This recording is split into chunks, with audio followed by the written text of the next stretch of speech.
I'm Jillian Flexner. And I'm Segarra.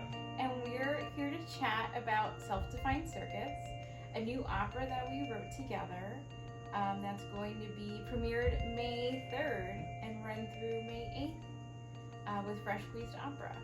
So this opera is about a fembot who is created by an inventor who's lonely and wants a sex robot.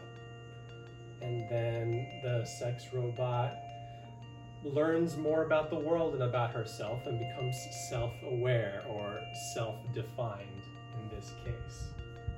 So Jillian, you wrote the music for Self-Defined, and I wrote the lyrics or the libretto.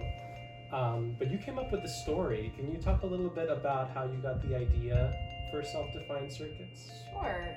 So I remember I was working at Symphony Space, and I came across this video of this guy from Hong Kong who had spent like 3 years and a ton of money to create a robot that looked just like Scarlett Johansson. Mm-hmm. Really though, he created it, and it had breasts, it had this beautiful face, and the things he demonstrated that it could do were like, if you say you're so pretty to it, it would like giggle and be like, thank you. So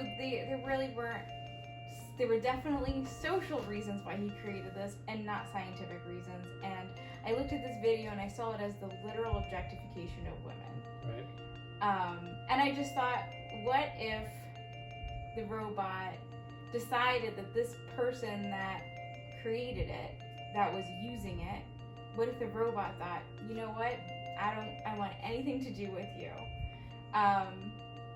And it had a little bit of, very much a negative taste in my mouth. Mm-hmm. And the story that I originally pitched to you was not developed, and it was, a very clear villain situation, very black and white hero situation. And you helped me massage the characters into something that was an actual story. Right, just taking that kernel and just making them into three-dimensional characters. We recognized that we needed like a conscience type character, and that's when we created the third character, who is Cora, who's like a personal assistant type being that exists in this world, but we don't actually see her ever, we only hear her voice. Right, because she's like a bodiless Siri-like device. Which is really, really interesting. And has been one of the biggest challenges of the production, as I'm sure you can imagine, is how do you represent a bodiless character on stage? But when you approach it musically, like what were you thinking about, how to approach the characters and the arc of the story, and what kind of influences maybe that you use to kind of help you along your journey? We can't go back. We can't go back to the moment before she was alive. We can't go back. We can't. Maybe we could. I could just. Maybe we could dismantle her. I wanted the orchestra to act a little bit like a machine, and the vocalists to really, because of the nature of singing, be the humanity that drove the opera. So the orchestra, which normally, when you think of an orchestra, it's very organic, it's very like, I guess it depends on the opera, but it supports the singers in a little bit different than how I wanted to do it, which was very mechanical. In the first thing you hear is a clarinet tapping out a bit of binary code. I think that means I am real. One of the other things I wanted to convey through the music was the sense of claustrophobia that Gal and Cora feel throughout the opera, and it sort of becomes a point where she has to like leave and get out, and Cora and Pete are stuck there because this is their world. So a lot of the music is repetitive, a lot of it is jarring and very full, but not in like a beautiful, expansive way, because I wanted the audience to feel like I need to get out of here. I wanted them to feel like this is the same thing over and over again, and it's driving me Right. So that's very interesting that you approach, the writing of the music that way, but then also by grounding, I think, the characters in a very human way, it makes it more compelling, I think.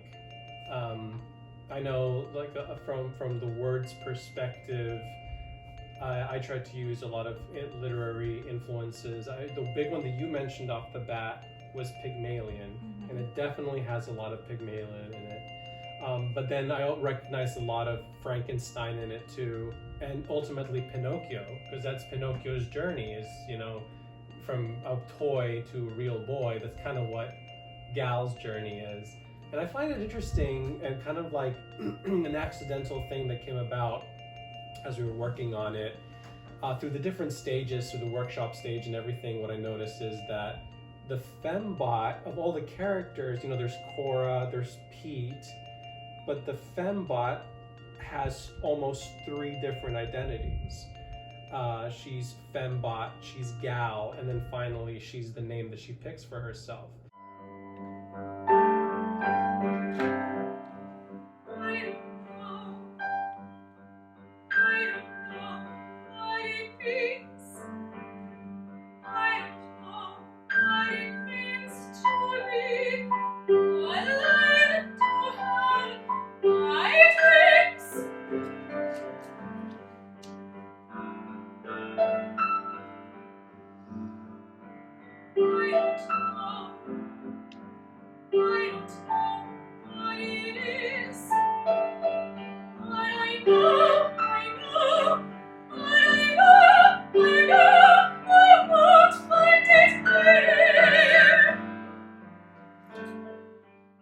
It's been a pleasure to work on this, and I know we make a good team, and I hope we work on some more exciting stuff in the future. Yeah, projects down the line. All right, great.